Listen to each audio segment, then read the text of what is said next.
अब जैसा कि मैंने तुमसे पहले कहा था कि जब भी एनटीए वाले तुम्हें दो कर्व दे दे और उनके नंबर ऑफ सॉल्यूशंस पूछ ले, तो तुम्हें दोनों के ग्राफ बनाकर ये देखना है कि कितने पॉइंट पर वो एक दूसरे को कट कर रहे हैं। जितने पॉइंट पर कट करेंगे वही उनके नंबर ऑफ सॉल्यूशंस हो जाएंगे। अब ये आईआईटी का बहुत ही प्यारा और बहुत ही पुराना सवाल है।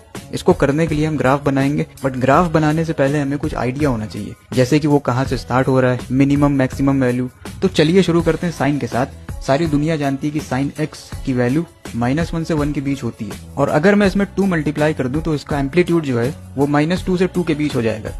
Basic math. तो यहाँ से मैं कह सकता हूँ कि 2 sin x की मैक्सिमम वैल्यू जो है वो 2 है, 2 से ऊपर वो नहीं जाएगा। अब आ जाओ क्वाड्रेटिक पे। ये क्वाड्रेटिक है, इसकी अगर रेंज मैं तुमसे पूछ लूं तो तुम कहोगे कि ये है, क्योंकि x² का कोफिशिएंट यहाँ पर पॉजिटिव है, तो इसलिए ऐसे इसकी रेंज हम देते हैं। अब जब तुम इसमें डिस्क्रिमिनेंट की a की वैल्यू डालोगे तो तुम पाओगे कि इसकी रेंज जो है वो 2.8 से लेके इंफिनिटी तक है। इसका मतलब समझे, ये 2.8 से नीचे नहीं जा सकता, इसकी मिनिमम वैल्यू 2.8 है। अब चलो बनाते हैं ग्राफ। पहले साइन का बनाते हैं, जैसे कि हमने देखा था कि ये यहाँ से चलता है और ये 2 तक मैक्सिमम जाएगा। इस क्वाड्रेटिक की बात करते हैं तो ये ऐसे हम बना देंगे, और हमें पता है कि इसकी मिनिमम वैल्यू जो है वो 2.8 पर है। अब इन दोनों कर्व के बीच इतनी जगह है कि एक हाईवे निकल जाए, तो इसलिए इसमें कोई भी इंटरसेक्शन पॉइंट नहीं है, तो हम कह सकते हैं कि इसका सोल्यूशन ही नहीं है। मतलब कि इस इक्वेशन का कोई सोल्यूशन नहीं है, तो हमारा ऑप्शन जो हो जाएगा वो हो जाएगा ए। अगर समझ में आ गया तो कमेंट कर देना। समझ